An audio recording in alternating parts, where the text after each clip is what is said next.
We're in the Mesquite Fine Arts Gallery this afternoon at the monthly get-together for all the artists, and we have Sherry Vincent with us. She's like, I don't know what to talk about.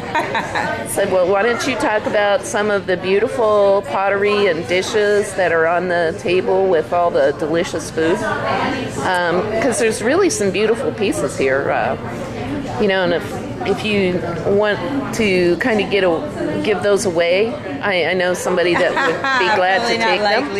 A lot of the pieces here are pieces that are people's favorites, and that's why they're here. They were kept at home and they're used at home. These are pieces that I've made that aren't glazed yet. They just came out of the kiln, but they have a beautiful pattern. They do. And this is something new I've been doing, is throwing and then carving. So I'm still working with all the slips and the glazes to kind of try to figure out where I'm going. Those are really unusual. I love the carvings on it. Yeah, the carving is really, really fun. Okay. Here's an example of one that's carved and glazed. So that's kind of where I'm going with it. I'm still in the learning process. Okay. Now this is. This that's is one of actually my first pieces that I made in Coco's class. It almost looks like it almost looks like real wicker, but it's not. Yeah. It's slab rolled, and then you cut it into strips and you weave it. They're really fun to make. A little difficult, but they're really fun to make. That's one of the pieces I use at home all the time. Okay, well, that one I'd be glad to take off your hands for you. Probably not. This is a piece, I've started doing fused glass, and so this is a piece of fused glass. This was actually my first project, which I really like, and so that is beautiful. I'm going to show off some of that too. My husband and I are both doing the fused glass. Well, when you say fused glass, how's the process work? You start with a piece of flat colored glass, and you cut pieces. Sometimes to make a design. In this case, it was just stringers. They're little thin stringers, and the little black, like baubles. And you lay out your design, and in one kiln firing, it's fused. It's all fused together and just flat.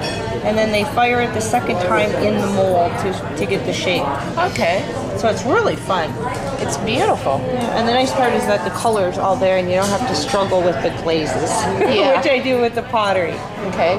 So this is a piece that I did. I've been playing with slips and slip design. Sometimes glazes are frustrating, but slips are the color that you start with. You pretty much have the same color when they're fired. So I've been playing more with slips and trying to get those as my color base instead of dealing with glazes, which can change so much in the kiln. Okay, this is a beautiful serving tray. Yeah. Really pretty. Okay. Let's see, what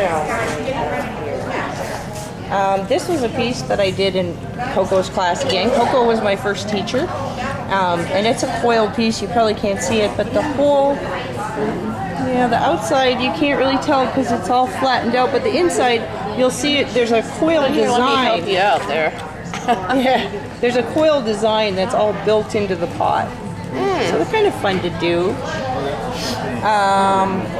This is another one I did with colored clay. This is actually the clay color, and then I used a second clay, a different clay, and just threw little blobs on there and re-rolled it, and that's the design. There's absolutely no color on this. There's no glaze color. It's just a clear glaze over it to make it food safe. Okay. But it's just the clay colors. Okay. So this is another one of my little carved pots. That is cute. Yeah. Oh, I love that. They're really fun. Really fun to do.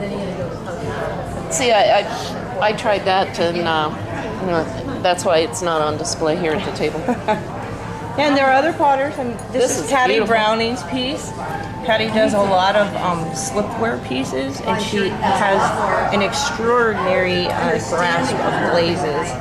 So she just does an awesome job of glazing all of her pieces. And this is really unique. This is one of Wendy Umberger's pieces, hand thrown on the wheel, and then dip glazed with the dips that we actually dip glazes that we have at the pottery studio. And so it's dipped and then turned and dipped in a different glaze. And Okay. so, yeah. Well, you have some beautiful art over here on display on the wall as part of this month's 5D art show. Well, I tried to kind of bring a little bit of everything because I wanted to show all the different things that clay can do. This is another piece that I did and used slips. These are all slips. All the colors are slips and oxides. There's no glaze except for the clear cover glaze, the overglaze that makes it food safe. Okay. So I like to see the natural clay colors come out. I don't like to completely hide the clay. I think clay is beautiful Okay. in its own right. Now, when you say slips, you're referring to the different colors Yeah, in the there. slips are made with clay, but you use a white clay and then you use stains or oxides to color them. And they're put on when the piece is, it's called leather hard. It's kind of like cheddar cheese. So it's a little bit fragile. You have to be careful about how much extra moisture you're putting on the piece. Okay. But it's a good time to do a lot of decorations with slips because they will stick. Okay. Yeah. All right. I also brought, right now I'm teaching a class at the Pottery Studio on ancient skills. And one of the skills that we learn is coil building, which is a really, really old building art. It takes a little bit of time. It doesn't go, it's not fast like the wheel. So this piece probably took me 8 hours to make Oh my gosh. in probably 3 or 4 different sessions because you have to let the bottom set up before you can add more or it'll completely collapse. But yeah, this is a pretty nice pot. I was actually I love the happy. color on it. This is all just the clay color. There's No, I mean the collar here. Oh yeah, this was just texture. I just took a rough, like raspy thing and made some texture. There's a little bit of glaze right here, but there's absolutely no glaze on the rest of the pot. This is the color of the clay when it's fired. Okay. Yeah, and that's another one of my little carved pots. A plant pot.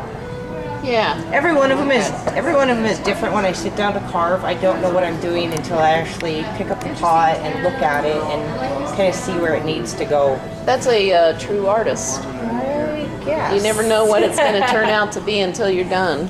Let me show you one of these again. It's kind of cool.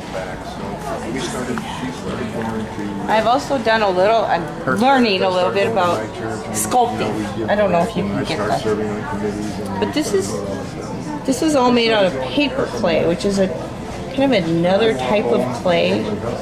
And it works well for sculpting. So I made the shoes first and then I didn't know what I was going to do with the shoes. They were cool, but I didn't know what to do with them, and then I gave it some thought over a couple weeks. I thought, oh, I could put a little boy in there. So the nice thing about paper clay is you can work with it when it's, parts of it can be bone dry, and then you could work wet clay with it, which is totally different than other clays. You have to work them at the same moisture level. So, yeah, and this is something else I'm kind of working on. It's an alternative firing. So the first firing goes in the kiln. The second firing I do either in a raku kiln or a barrel or a barbecue grill. And again, there's no glaze on this piece. All the color comes from oxides and minerals and carbonates that are sprayed on, sprinkled on, painted on, and put in the Sager when it's fired. I'm going to bulldoze it. Okay. Well, thank you very much. I appreciate it. You bet. It's beautiful art. Thanks. Cocktail. Thanks.